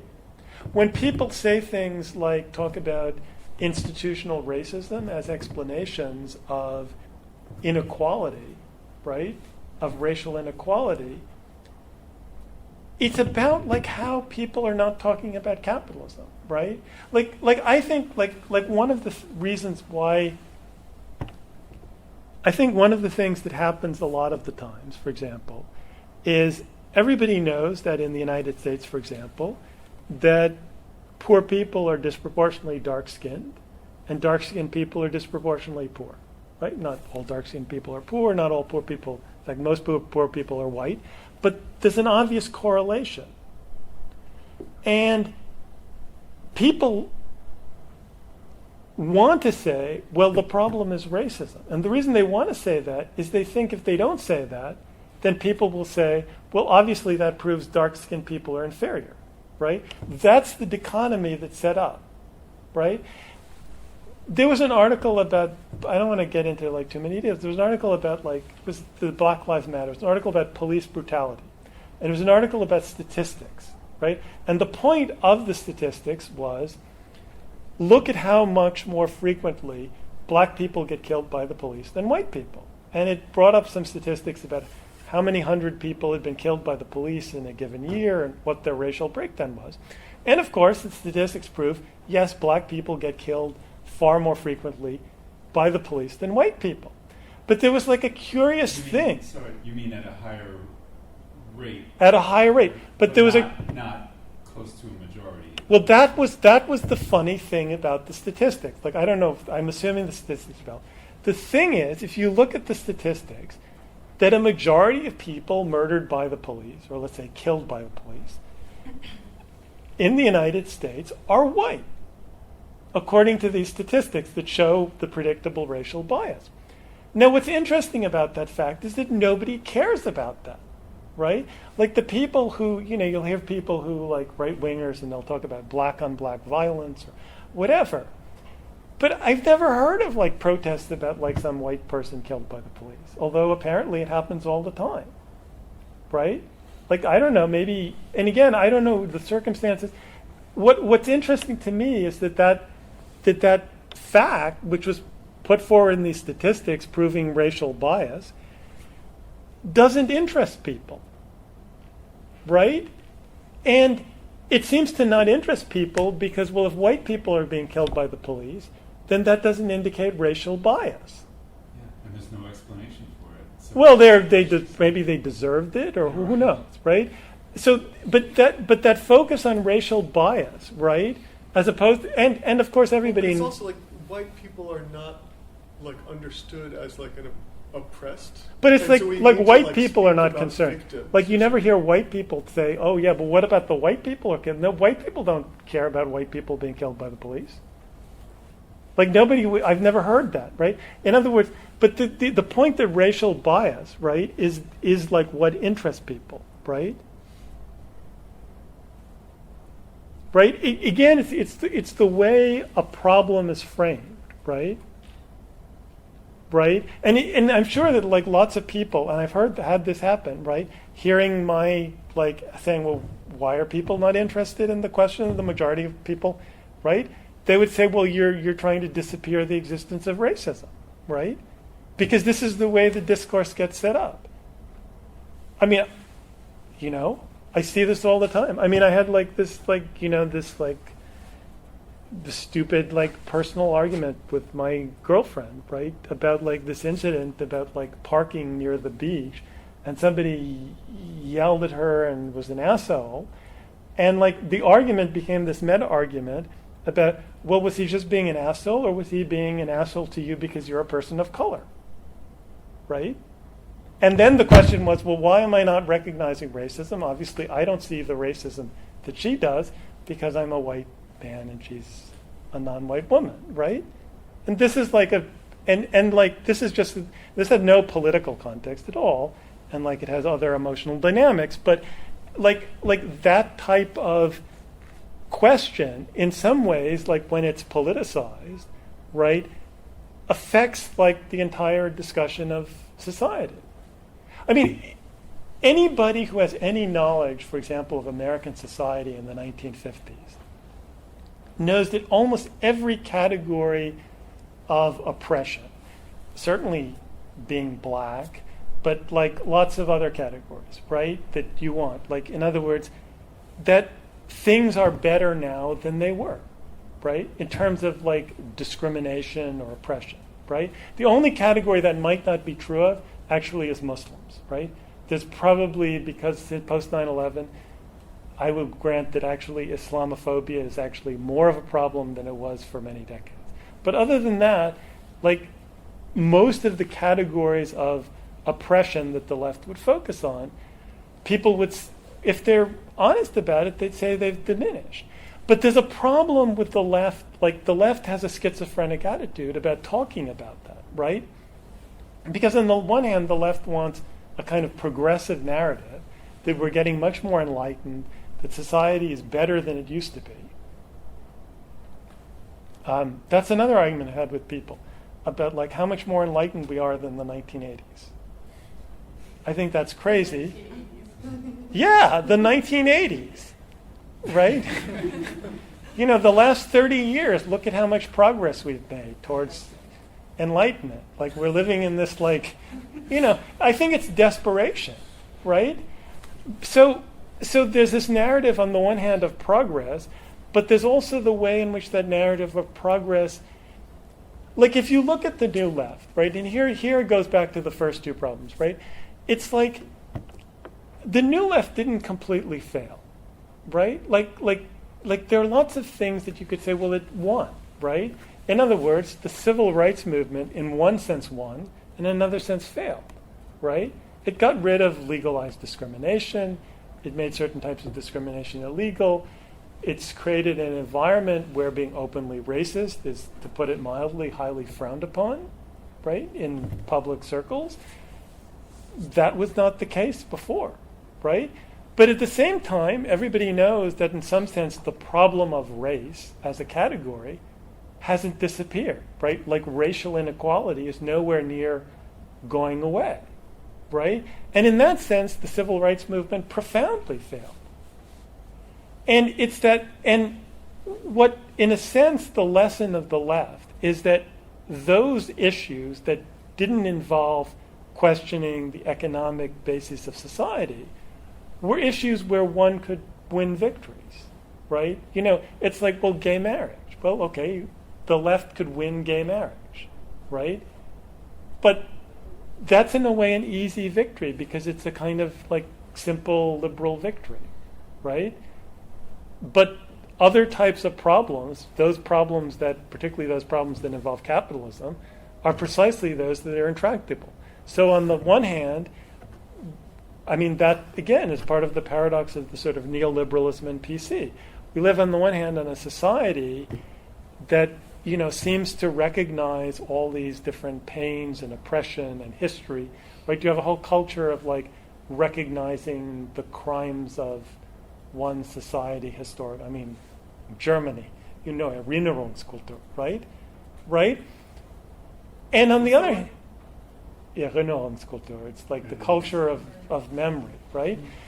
But at the same time, like then the question is like we live in like a steadily more and more unequal society, right? We live in a society where like all sorts of barbarism is just increasingly tolerated. I mean, I saw a sign like it was a liberal like poster about something about the U.S. has the highest rate of like child poverty and like we shouldn't or something. And I thought how strange it is that you have to focus on child poverty, right? You can't say like and back in the 60s, liberals, we're not talking about Marxists, used to say like it's talk about a war on poverty, right? Abolishing poverty, right? You don't even hear like in the left of the Democratic Party like the DSA say, I mean maybe they do, I don't know, maybe, but it's not even part of a general discourse to say, oh, we should abolish poverty in America. Right?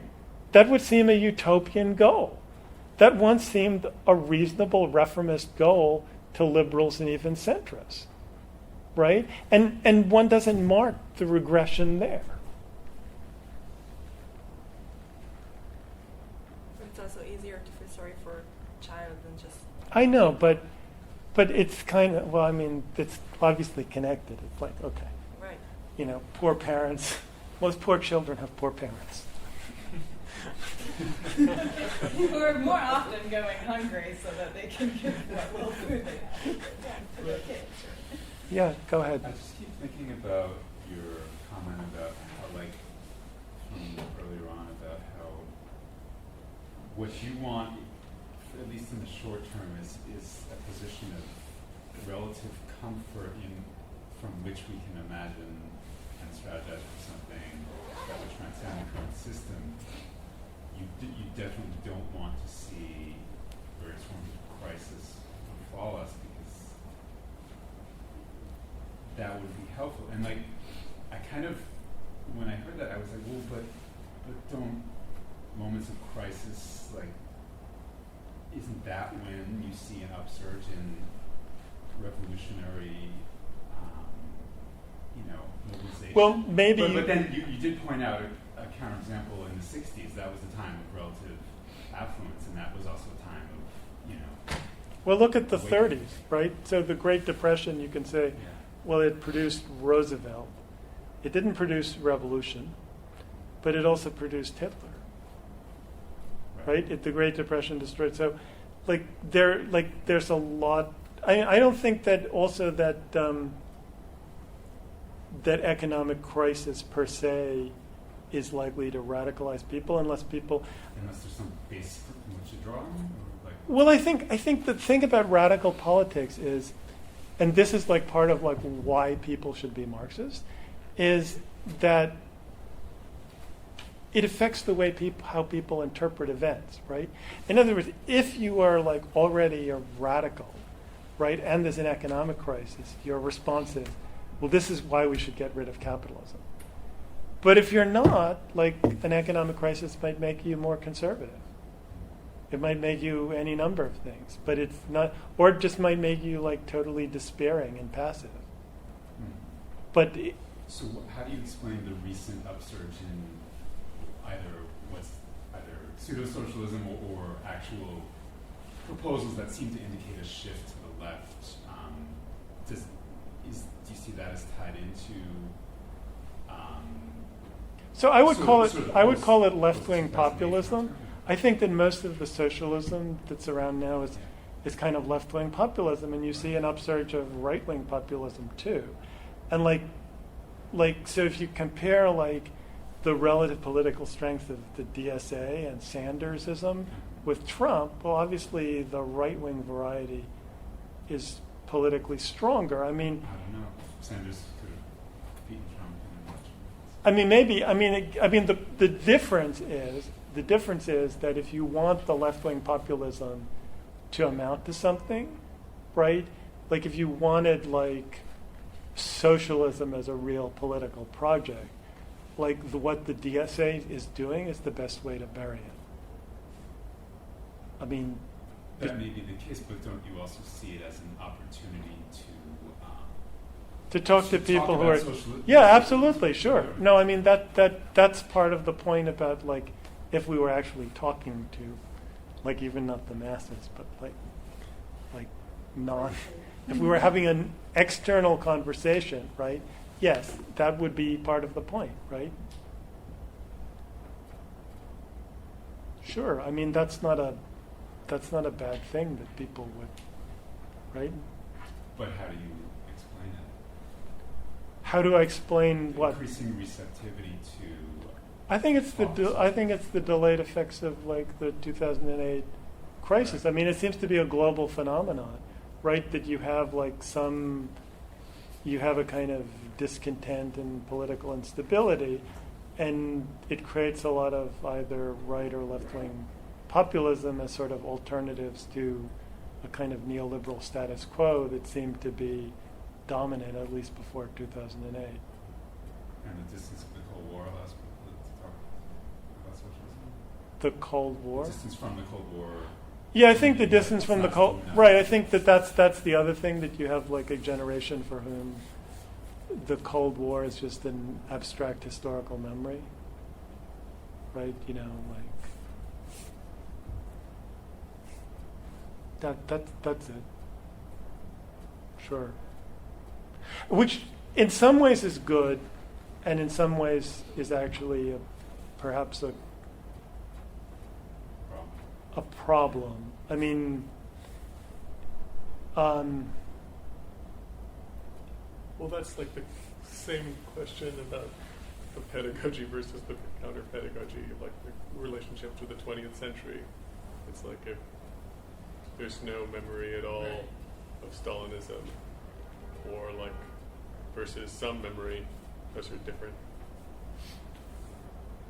Like Chris is like there's like, well, we could move on.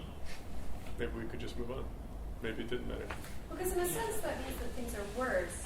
Because if we can move on, it means like there's no momentum. Like if we imagine this as like some sort of accumulation or momentum, like the imagination is that we've completely run out of gas, and so now maybe we can go in any other direction, but also that means it's the worst thing. I think that way of talking about things is just, I don't think that one can just sort of escape history. I mean, I think that the history piles up. I think the problem is that the history is piled up, and we're sort of burdened with like all the levels of the problem, right? So where people are still traumatized by the Soviet Union, by the idea that, well, like what happens if we take power? Will we just become a bloodthirsty dictatorship? People are still traumatized. The question about like, well, like how do you get the masses to listen? That's a huge problem, right? That people don't really have faith in that. And also like all the like accumulations of the last half century kind of ideologically. I mean, there's this book that came out, something Fernand Crousset or some French guy, and he's like how the world turned steadily right over the last 50 years. But then, like, it's funny because, like, at the end, he's like, well, maybe it's ending now, and he's like, you know, all these, like, phenomena of the last few years, the left populism or whatever. Well, there's the Maoists, the few of them who like are like want revolution, and then there's Bernie Sanders and our revolution. Be interesting to ask the Maoists what they think of the Sandinistas, because the Sandinistas, because either they'll reject them, But in which case they're not being open to actual existing possibilities of whatever. But which what is the they Sanders, which but is again, exactly what they there's a accuse kind Trotskyists of like, doing. there's a kind of rhetorical inflation, right? Of like, socialism or revolution means like, you know, I don't know, Medicare for all, right? That's not a revolution. That's not what we're talking about. You know, that's not even really socialism, right? I mean, it's that's not. We're talking about like the possibilities of world history, right? And I think that's where it just becomes so difficult to imagine a politics beyond that.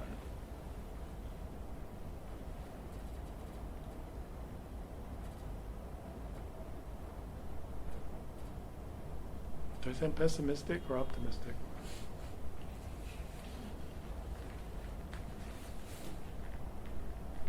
Well, I mean, that last statement is pretty clearly pessimistic. But Well, no, I mean, because like I think that like that there could be something else. Yeah. I mean but it is the problem, right? Isn't it? That people have difficulty imagining.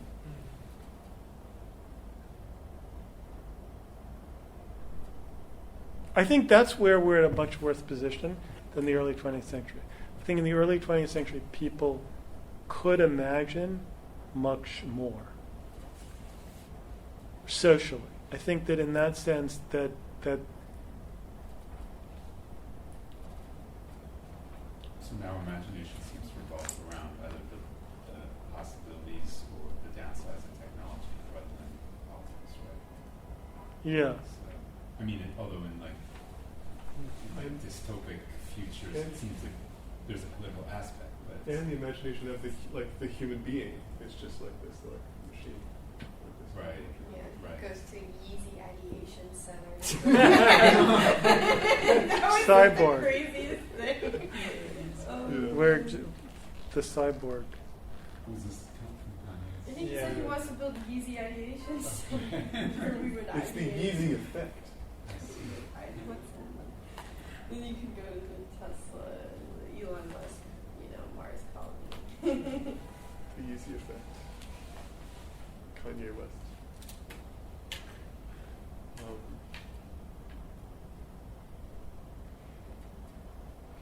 Well, I think that's like that.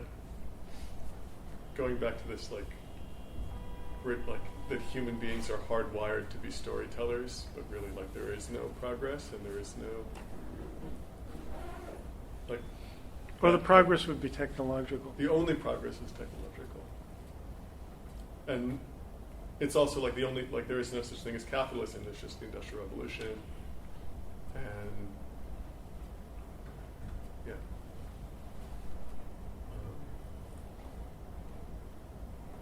Whereas the point here is that things have been getting worse, which means that they could get better as opposed to just always being the same.